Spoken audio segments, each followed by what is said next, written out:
ഇന്ന് താഴത്തെ സുബൈത്തെ കുറച്ച് മത്തൻ്റെ ഇല തന്നിട്ടുണ്ട് കേട്ടോ. ആടെ ഉണ്ടായി വരുന്നേ ഉള്ളൂ. അതിൽ നിന്നൊരു 8-10 ഇല തന്നതാണ്. മത്തൻ്റെ ഇല ആദ്യമായിട്ട് കറി വെക്കുന്നവരുണ്ടെങ്കിൽ ഇതാ അതിൻ്റെ ഇലേൻ്റെ തണ്ടിൻ്റെ മുകളിൽ നിന്ന് ഇതാ അതിൻ്റെ നാരൊക്കെ ഇങ്ങനെ ഒന്ന് വലിച്ചൂരി എടുക്കണം കേട്ടോ.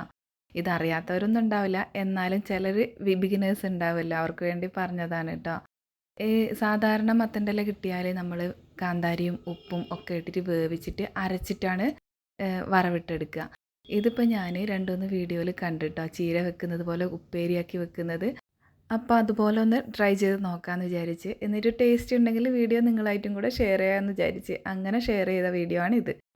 അങ്ങനെ ഇലയൊക്കെ കഴുകി അരിഞ്ഞിട്ട് വെച്ചിട്ടുണ്ട്. ഇനിയിപ്പോൾ ഇതാ കുറച്ച് തേങ്ങയിലേക്ക് ഒരു 5-6 ചെറിയുള്ളിയും ഒരു 4 പച്ചമുളകും 1/4 ടീസ്പൂൺ ചെറിയ ജീരകവും കൂടെ ഒന്ന് ചതച്ചെടുക്കാം. ഇനി ഇതാ കുറച്ച് വെളിച്ചെണ്ണ ഒഴിച്ചിട്ട് ഒരു 4-5 അല്ലി വെളുത്തുള്ളി ചതച്ചതിട്ട് കൊടുത്തിട്ടുണ്ട്.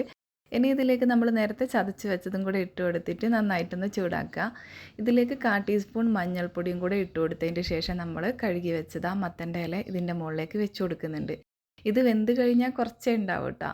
അപ്പോൾ അത് അടച്ച് വെച്ചിട്ട് ഒന്ന് ഒതുങ്ങി വരുന്ന സമയത്ത് ഇതാ ഉപ്പ് ചേർത്ത് കൊടുത്തിട്ടുണ്ട്. ഇനി ഇതൊക്കെ ഒന്ന് മിക്സായി കൊടുത്തിട്ട് ഒന്നും കൂടെ ഒന്ന് അമർത്തി വെച്ചിട്ടൊരു 2-3 മിനിറ്റും കൂടെ ഒന്ന് കുക്കാക്കി എടുത്താൽ നമ്മൾ അടിപൊളി മത്തൻ്റെ ഇല ഉപ്പേരി റെഡി ആയിട്ടുണ്ട്. ഇത് നല്ല ടേസ്റ്റ് ഉണ്ട് കേട്ടോ കഴിക്കാനായിട്ട്. എന്തായാലും നമ്മളെ ഫേവറേറ്റ് നമ്മൾ അരച്ച് വെക്കുന്ന മത്തൻ ചപ്പ് തന്നെയാണ്. അപ്പോൾ വീഡിയോ ഇഷ്ടമായി നിങ്ങൾ ലൈക്കും കമൻറ്റും മറക്കരുത്. അടുത്ത നല്ലൊരു റെസിപ്പി ആയിട്ട് വരുന്നവരേക്കും ബൈ, ടേക്ക് കെയർ.